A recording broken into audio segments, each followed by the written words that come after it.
주님께서 여러분과 함께 마르코가 전한 거룩한 복음입니다.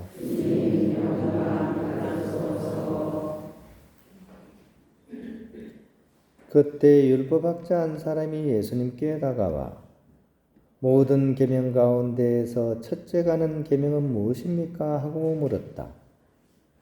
예수님께서 대답하셨다. 첫째는 이것이다. 이스라엘아 들으라. 주 우리 하느님은 한 분이신 주님이시다. 그러므로 너는 마음을 다하고 목숨을 다하고 정신을 다하고 힘을 다하여 주 너의 하느님을 사랑해야 한다. 둘째는 이것이다. 내 이웃을 너 자신처럼 사랑해야 한다. 이보다 더 큰 계명은 없다. 그러자 율법학자가 예수님께 말하였다. 훌륭하십니다, 스승님. 그분은 한 분뿐이시고 그 밖에 다른 이가 없다 하시니 과연 옳은 말씀이십니다. 또 마음을 다하고 생각을 다하고 힘을 다하여 그분을 사랑하는 것과 이웃을 자기 자신처럼 사랑하는 것이 모든 번제물과 희생제물보다 낫습니다. 예수님께서는 그가 슬기롭게 대답하는 것을 보시고 그에게 너는 하느님의 나라에서 멀리 있지 않다 하고 이르셨다. 그 뒤에는 어느 누구도 감히 그분께 묻지 못하였다. 주님의 말씀입니다. 그리스도님 찬양합니다. 네, 평안을 빕니다. 네, 할머니 할아버지들이 가득 이렇게 차 있는 성당 안에서 애기 목소리가 딱 나니까 신선하네, 그죠? 산에 가다가 이렇게 진달래가 확 핀 것을 본 듯한 약간 그런 느낌이 듭니다. 애기가 좀 더 뜨들게 좀 해주십시오. 애기 소리가 좀 뜨들어야지 좀 활기도 있고 좋을 것 같아요. 자, 오늘 복음에서 예수님께서 계명에 대해서, 그죠? 사랑의 계명에 대한 그런 내용이 이제 오고 가고 있습니다. 이제 계명이 뭡니까? 계명. 우리가 이렇게 명령하잖아요. 명령, 그죠? 명령을 하는데 그 명령을 어떻게 해야 되느냐? 꼭 지켜야 되는 것을 계명이라 그럽니다. 십계명 그러잖아요. 십계명, 그죠? 그러니까 이거는 뭐 해도 되고 안 해도 되고 이런 게 아니라 꼭 해야 되는 절대적인 명령, 그것이 계명입니다. 근데 그 계명의 내용이 뭡니까? 오늘 복음에서 얘기하는 무엇을 계명으로 주셨습니까? 사랑하라는 계명을 주셨죠, 그죠? 사랑하라는 계명을. 근데 좀 이상하지 않아요? 저는 너무 이상한 것 같아요, 그죠? 다른 거를 뭐 하라, 숙제를 하라, 뭐 이런 것 같으면 안 하면 안 되는구나 이래 이해가 되는데 사랑이 계명이 될 수가 있을까라는 생각이 드는 거예요, 그죠? 어떻습니까? 사랑은 억지로 하는 게 아니잖아요, 그죠? 사랑만큼 자발적인 게 세상에 어디 있겠습니까? 어느 누군가가 내가 너 좋아하니까 너도 나 좋아해야 돼. 이게 성립이 되나요? 그걸 막 우기는 사람이 뭡니까? 그게 스토커 아닙니까? 스토커. 내가 널 좋아하니까 너도 좋아해야 돼. 막 집착해서 막 따라다니잖아요. 이거는 무서운 겁니다. 무서운 거죠. 안 그렇습니까? 근데 왜 이렇게 사랑을 그렇게 명령으로서 주시는 건가? 이게 참 너무나 이렇게 우리한테는 그냥 당연하다고 생각하지만 가만히 생각해보면 또 당연한 게 아닌 거예요. 참 딜레마예요. 그죠? 어떻게 사랑이 계명이 될 수 있나? 자연스럽게 우러나와야 되는데 근데 계명이잖아요. 그죠? 안 할 수는 없잖아요. 그죠? 우리가 어떻게 그러면 이거를 조화시키느냐? 이게 우리에게는 참 하나의 어떤 숙제인 것 같아요.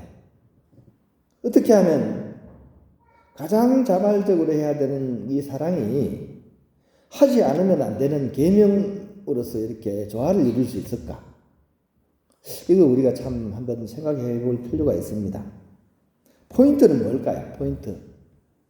그러면 어떻게 사랑을 계명화해서 이렇게 살아갈 수 있을까요?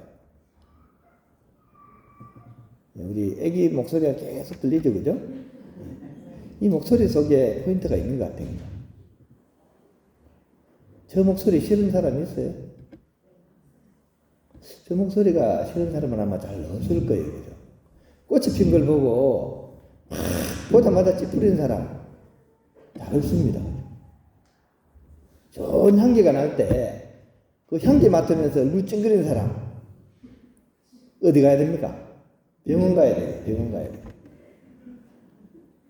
자연스럽게 그냥 느낌으로서 다가오는 거잖아요, 그죠?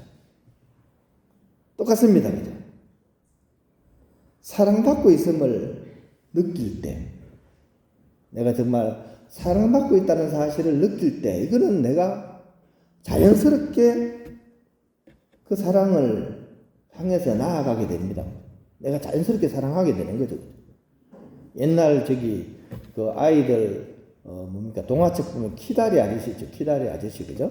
어떤 고아 소녀가 있었고 어떤 키다리 아저씨가 그 고아원에 이렇게 늘 와가지고 이제 도와주면서 나중에 알고 보니까 뒤에서 남몰래 자기를 탁 도와준 아저씨, 그 아저씨가 누굽니까? 내가 모르고 있었어도 나를 정말 위해주고 도와준 그 사람, 키다리 아저씨 아닙니까? 사랑을 느끼면 자연스럽게 사랑이 흘러갑니다. 이게 예수님이 말씀하시는 그런 사랑의 계명인 것 같아요. 내 마음에도 자연스럽게 사랑이 생길 수 있습니다. 그러니까 이제 우리에게는 이제 제일 중요한 문제, 그러면 어떻게 하나님의 사랑을 느낄 수 있을까? 여기에 대해서는 우리의 능동성이 필요합니다. 감나무 밑에서 제일 제일 우스운 게 뭐죠? 감나무 밑에서 입 벌리고 감 떨어지길 바라보면 어떻게 됩니까? 감이 떨어져도 꼭 어디 떨어집니까? 눈탱이에 떨어져요. 그죠? 네, 맞다 그랬잖아요, 지금. 능동성이 있어야 됩니다. 하느님 사랑을 향해서 어떻게 알아서 해주시겠지, 이게 아닙니다. 능동성을 가지고서 이 부분은 우리가 능동적으로 해야 돼요. 그런 우리의 어떤 준비된 그런 마음 안에 줄딱동치처럼 하느님의 사랑이 눈에 이렇게 우리에게 드러나게 됩니다. 그죠? 용서도 마찬가지예요. 그죠? 용서하라. 미운 사람 용서하라. 그렇지. 입으로 용서해. 용서됩니까? 화해해. 머릿속으로 생각한다고 화해가 됩니까? 실태라도 일어나서 그 사람 만나서 한번 싸우더라도 툭 터놓고 얘기 한번 해봅시다 해서 그렇게 할 때, 능동성이 있을 때 화해가 실마리가 되고 또 이어지는 거잖아요. 그죠? 마찬가지입니다. 그죠? 우리가 하나님의 그 사랑을 느끼기 위해서는 우리의 능동성도 꼭 필요합니다. 너무나 당연해서 잘 안 보이는 그것을 향해서 우리가 마음의 문을 열어야 됩니다. 사실은 너무나 당연한 거는 안 돌아보고 싶어 하죠. 당연하니까. 숨 쉴 수 있다. 그죠? 우리 숨 쉴 수 있는 거, 그죠? 우리 평소에 숨 쉬는 게 중요한 줄 모르죠? 언제 숨 쉬는 게 중요하다는 걸 알죠? 숨이 넘어가려고 할 때. 숨이 막 아이고, 숨 쉬기 힘들 때. 아이고, 숨 쉬는 게 이렇게 중요한 줄 몰라서, 아이고, 나도 끝내. 이래 됩니다. 근데 하느님에 대한 그런 사랑을 이렇게 바라보는 데는 당연한 것을 당연하게 여기면 그걸 발견할 수가 없습니다. 그런 점에서 좀 우리는 좀 과감한 그런 결단과 뛰어들기의 능동성을 좀 이렇게 가져볼 필요가 있다는 생각이 들었습니다. 오히려 그 답답함 속으로, 어떤 면에서는 그 속박 속으로, 멀리서 보면 사랑해야 돼. 이 계명으로 하는 것은 답답해 보이거든요. 구속처럼 보이거든요. 하지만 능동성을 가지고 그 안에 들어가게 되면 우리가 예상치 못한 일들이 벌어질 수도 있습니다. 처음에 수도원이나 신학교 처음 들어오면 다음 날부터 좀 후회를 해요. 내가 선택을 잘했나 하는 선택이, 내가 선택을 잘했나 하는 후회도 들고, 그죠? 또 한 일주일 지내면 겨울에도 난방이 잘 안 돼가지고 막 춥습니다. 그러면 평생 이렇게 춥게 살아야 되겠네 하는 후회도 좀 밀려오고요. 특히 아침에 막 일찍 일어나가지고 기도 시간에 참석해야 되고, 또 막 묵상 시간 정해놓고 그 시간에 막 묵상 시간 참석해야 됩니다. 귀찮고 싫습니다. 그래도 큰 맘 먹고 들어왔는데 그래도 버틸 만큼 한번 버텨보자. 그러면서 이제 처음에는 이제 마지 못해서 이제 앉아 있습니다. 근데 어쨌거나 저쨌거나 그런 시간을 자꾸 가지다 보면 뭔가 모르는 그런 묘한 느낌이 들어요. 그냥 내가 막 하고 싶은 것만 할 때보다 오히려 억지로 앉아 있긴 하지만 이 안에서 뭔가 묘한 그런 평화랄까, 그럴까, 또 행복이랄까, 이런 것들이 살짝이 마음속에 드리워지면서 내가 참 자유롭다는 그런 느낌을 받아요. 근데 현실은 자유로워요? 현실은 아니죠. 정해진 시간 안에 성당 안에 탁 끼고 막혀가지고 거기서 갇혀 있어야 돼. 갇혀 있는 시간, 갇혀 있는 공간이. 하지만 그 시간 안에 미묘한 변화가 생깁니다. 하느님 안에 머물면. 그러면서 이 사랑이신 하느님이라는 말이 단순히 어떤 문구로서가 아니라 마음의 어떤 느낌으로서 이제 다가오는 거죠. 이 하느님은 사랑이시다는 그 느낌을 내가 느끼기 시작합니다.